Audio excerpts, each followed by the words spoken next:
Well, if you are looking to add native plants to your landscape, there's a sale happening that you should check out here with the dirt from Grand Prairie Friends. Our executive director, Sarah Livesay, and plant sale coordinator, Diana Wilhite. Welcome. Hi, thank you for having us. Absolutely, glad to have you.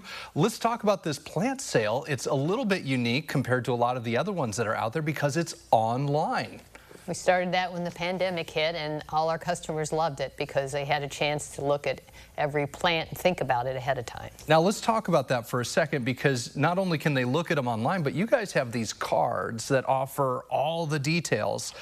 So like if somebody's looking at the prairie dock or the Missouri ironweed or the yellow coneflower, like you guys kind of have some of the specifics that are listed there. We have a catalog out there basically, and I would encourage people to look at the catalog and make their list before the sale starts on Sunday, May 5th at 8 a.m.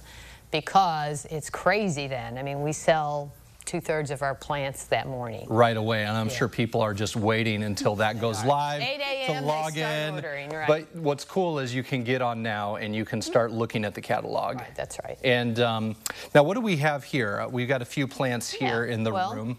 We have over 90 species of plants in our sale, and we sell one-year plants that are $4.75. So these have just been growing a year. This is a butterfly milkweed, so they attract monarchs. That's cool. Love milkweed, especially like the seed pods. See, champagne color. There we go. And then this is Golden Alexander. This is a 2-year plant, so it's got a few deeper roots. It'll take off a little faster.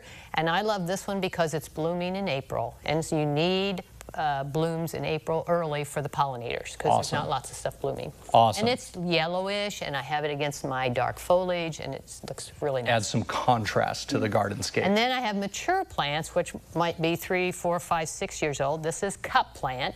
It can be 8 foot tall, real strong stem, and the leaves make a cup around the stem, and water sits in there so the birds and the insects can get the water.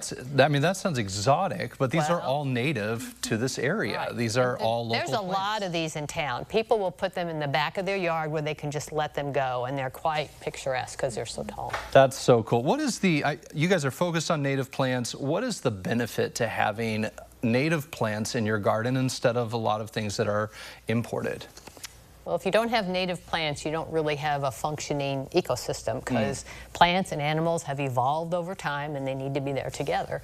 And if we don't have all those elements, let's say somebody killed the milkweed, then the butterflies are gone. If the butterflies are gone, whatever preyed on the butterflies are gone. Yeah, that ecosystem is fragile. It's very and fragile. Everything benefits something else. Is benefited by and benefits forward, you know. And those pollinators that require that are the reason we have a lot of the crops we have to eat, right? So we depend on that too, even though people don't always think about that. Wow, that's plus, incredible. It's less water, less maintenance, all those things. Now we have just about a minute left, but Sarah, tell us a little bit more about Grand Prairie Friends, because you guys have been around for a while.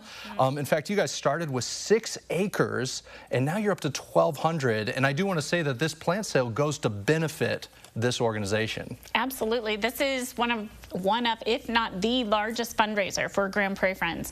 We are a conservation land trust, a nonprofit. So our organization, we're not a taxing body like a park district or forest preserve. We depend on these fundraisers to do this good work. We're across 130 miles from Watseka, Illinois, all the way down to Shelby County, and we own and maintain prairies, wetlands, woodlands, and do this good work to restore and promote native plants and entire ecosystems like Diane talked about, including the Embra River Corridor. That's awesome. You guys are doing incredible work. The plant sale goes to benefit the work that you guys are doing. And if you want more details on the upcoming native plant sale, check out ciLiving.tv after today's show. We'll make sure you get connected.